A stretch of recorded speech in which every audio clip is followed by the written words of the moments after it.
డబ్బు కోసం టీడీపీ నాయకులు ఎంతటికైనా దిగజారే పనులు చేస్తూ ఉన్నారని ఉరవకొండ మాజీ ఎమ్మెల్యే విశ్వేశ్వర్రెడ్డి తీవ్ర స్థాయిలో విమర్శలు చేశారు. ఉరవకొండ పార్టీ కార్యాలయంలో ఆయన వైసీపీ నాయకులతో సమావేశం నిర్వహించారు. అన్ని స్థాయిల్లో కమిటీలను బలోపేతం చేయాలని ఈ సందర్భంగా పార్టీ శ్రేణులకు సూచించారు. అధికార పార్టీ చేస్తున్న దురాగతాల గురించి ప్రజల్లోకి తీసుకువెళ్లాలని సూచించారు. ఆర్థిక శాఖ మంత్రి పయ్యావుల కేశవ్ నియోజకవర్గం కూడేరులో జోదం యథేచ్ఛగా నడుస్తోందన్నారు. దీని గురించి అసలు పట్టించుకునేవారే లేరని విమర్శలు చేశారు. చివరకు హనీ ట్రాప్ వంటి వ్యవహారంలో కూడా అధికార పార్టీ నాయకులు భాగస్వామ్యమయ్యారని విశ్వేశ్వర్రెడ్డి ఆరోపణలు చేశారు. రాష్ట్రంలో డీజిల్, పెట్రోల్ కొరత ఉందంటే అది ప్రజలు తప్పంటూ నిందలు వేస్తున్నారని, ముఖ్యమంత్రి చంద్రబాబు నాయుడు దిగజారుడుతనానికి ఇంతకంటే నిదర్శనం అవసరం లేదని అన్నారు. యథేచ్ఛగా ఇసుక, మద్యం మాఫియాలతో రాజ్యమేలుతూ ఉన్నారని, తాము ఏం చేసినా ఈవీఎంల ద్వారా గెలవచ్చు అనే ధీమాలో అధికార పార్టీ నాయకులు ఉన్నారని విశ్వేశ్వర్రెడ్డి అన్నారు. ఉరవకొండలో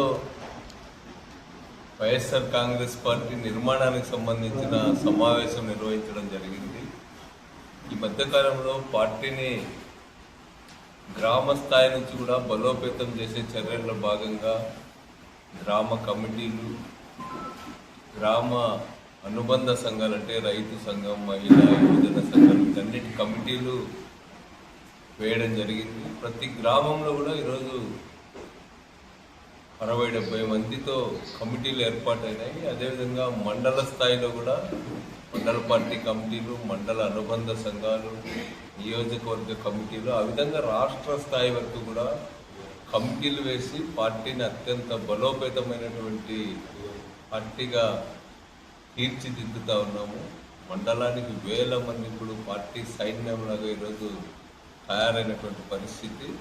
ఎందుకంటే ఈరోజు తెలుగుదేశం పార్టీ కుట్రలు, కుతంత్రాలను ఎదుర్కోవాలా, లేకపోతే మాయా లేడీ లాంటి చర్యలకు పాల్పడేటువంటి తెలుగుదేశం పార్టీ నాయకుల కుతంత్రాలను ఎదుర్కోవాలంటే కింది స్థాయి వరకు అత్యంత చురుకైనటువంటి పార్టీని ఏర్పాటు చేసినటువంటి అవసరం ఉంది. అందుకనే ఈరోజు పార్టీని మేము గ్రామస్థాయి వరకు విస్తరిస్తూ ఉన్నాం. మరోవైపు తెలుగుదేశం పార్టీ వాళ్ళ అభివృద్ధి అని చెప్తారు. ఏం అభివృద్ధి అంటే ఈరోజు మనం ఇంతకుముందు మా పరిశీలకులు చెప్పారు, హనీ ట్రాప్ జిల్లా హెడ్ క్వార్టర్లో హనీ ట్రాప్ జరగడం మనం ఎప్పుడైనా విన్నామా అనంతపూర్ లాంటి జిల్లాల్లో అని చెప్పి నేను అడుగుతూ ఉన్నాను. పోలీస్ వ్యవస్థనంతా కూడా నిర్వీర్యం చేసి పడేసినారు.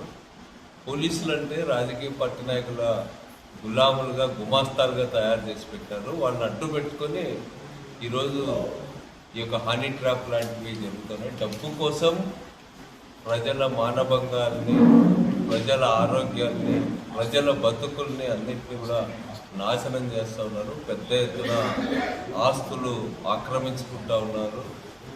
అదేవిధంగా గ్రామాన కూడా ఈరోజు మద్యం ఏర్లై పారుతూ ఉంది. కల్తీ మద్యం విచ్చలవిడిగా దొరుకుతూ ఉంది. తెలుగుదేశం పార్టీ నాయకులందరూ కూడా ఇప్పుడు మా చంద్రబాబు మమ్మల్ని ఏంది చూసుకుంటూ ఉన్నాడు, అందరికీ చేతి నిండా డబ్బు వచ్చేటట్టు ఉపాధి హామీలు అవినీతి, మద్యం ద్వారా, ఇసుక ద్వారా, మట్టి ద్వారా దారుణమైనటువంటి అవినీతికి తెలుగుదేశం పార్టీ పాల్పడుతూ ఉంది. ఇది కాదన్నట్టు ఇంకా మంత్రి గారి నియోజకవర్గంలో, ఉరవకొండ నియోజకవర్గంలో జూదము గ్రామాన కూడా ఆడిస్తూ ఉన్నారు వాళ్ళు. ఈరోజు మన కూడేరు మండలంలో చెప్తా ఉన్నారు, నవ్వుతూ ఉన్నారు వాళ్ళు. ఆడవాళ్ళు కూలింగ్ గ్లాసులు పెట్టుకొని కార్డ్స్ ఆడేకి వస్తున్నారు అన్నాయి. వాళ్ళకి అదొక విచిత్రం అనమాట. వాళ్ళు ఇక్కడి నుంచి డబ్బులు తీసుకుపోయి బళ్ళారి అక్కడ ఇస్తారంట. లక్షల రూపాయలు జూదం విచ్చలవిడిగా గ్రామాల్లో జరుగుతూ ఉంది. ఆ పద్ధతుల్లో ఈరోజు సంపద సృష్టిస్తున్నారేమో చంద్రబాబు నాయుడు గారు అర్థం కావడం లేదు.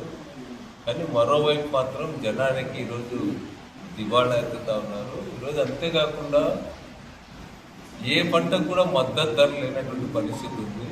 ఈరోజు మొక్కజొన్న రైతులు మొన్న ప్రదర్శన చేసి వ్యవసాయ మంత్రి దగ్గరికి వెళ్తే మేము మొక్కజొన్నని వాళ్ళు ఏమడినారు, మద్దతు ధర 2500 ఉంది కదా, గ్రామాల్లో 1500-1600 కూడా కొనడం లేదు, వాటిని కూడా కొనే దిక్కు లేక మేము సతమతం అవుతున్నామంటే మేము పంటలు కొనము అని అచ్చెన్నాయుడు గారు చెప్తున్నాడు. మా దగ్గర డబ్బులే లేవండి. మీకు రైతులు పంటలు కొనడానికి డబ్బులు లేవు, కానీ 2 లక్షల కోట్లతో మురికి కాలువలు కనీస సౌకర్యాలు కల్పించడానికే ఈరోజు అమరావతిలో ఖర్చు పెట్టడానికి ప్రజల డబ్బుని విచ్చలవిడిగా ఈరోజు మొబిలైజేషన్ అడ్వాన్సుల పేరిట విచ్చలవిడిగా స్క్వేర్ ఫీట్కి దేశంలోనే ప్రపంచంలో లేని ధరలకు అప్పచెప్పడానికైతే మీకు డబ్బులు ఉన్నాయని చెప్పి ఈరోజు రైతాంగం నిలదీయాల్సినటువంటి అవసరం ఉంది. ఈరోజు మట్టి ఇసుక అన్నీ కూడా దోపిడీ చేస్తూ ఉన్నారు. ఈరోజు లక్షల కోట్లు 3.5 లక్షల కోట్ల రూపాయలు అప్పు చేసినారు. ఇప్పటికే ప్రతి మంగళవారం కూడా అప్పు చేస్తూ ఉన్నారు. నెలకి 8-9 వేల కోట్ల రూపాయలు అప్పులు చేస్తూ ఉన్నారు. అయినా సరే రైతుల పంటలను కొనలేమని చెప్పి చెప్పడం అనేటువంటి చాలా దుర్మార్గమైనటువంటి చర్య. దీన్ని బట్టి ఈ ప్రభుత్వానికి ఎవరి మీద ప్రేమ ఉంది, దేని మీద ప్రేమ ఉంది అనేటువంటిది పూర్తిగా అర్థమవుతుంది. ఈ పార్టీ రాబోయే కాలంలో ప్రజల మనసును గెలిచి రేపు ఓట్లుగా మర్చుకొని అధికారంలోకి రావాలని చూడటం లేదు. అది బహుశా ఈవీఎంలేమో మనం గెలిపిస్తాయని భావిస్తున్నట్టుగా ఉంది. అందుకనే ప్రజల్ని ఏమాత్రం కూడా ఈ ప్రభుత్వం పట్టించుకోవడం లేదు. ఇంతకుముందు పెట్రోల్ డీజిల్ ధరల గురించి కూడా చెప్పినారు. ఎక్కడ లేని రీతిలో ఇక్కడ ఎందుకు కృత్రిమ కొరత సృష్టించబడింది. ఈరోజు ప్రభుత్వం ఇప్పటికైనా సరే ఇక్కడ లోపం జరిగింది నేను సరిదిద్దుదని చెప్పడం రా. ఈరోజు ఈ బార్లు తినడానికి నోట్ ఆఫ్ బోర్డు వేయడానికి ప్రజలే కారణం అన్నట్టుగా, కన్జ్యూమర్స్ ప్యానిక్కే కారణం అన్నట్టుగా ఈరోజు ప్రజల మీద నిందలు వేస్తూ ఉన్నారు. లేకపోతే పెట్రోల్ బంక్ ఓనర్ల మీద నింద వేస్తూ ఉన్నారు. వాస్తవంగా ఎక్కడ పొరపాటు జరిగింది, ఎందుకు ఇట్లాంటి పరిస్థితి ఏ రాష్ట్రంలో లేదు, ఈ రాష్ట్రంలో సృష్టించబడింది అనేటువంటిది ఈరోజు అందరికీ తెలుసు.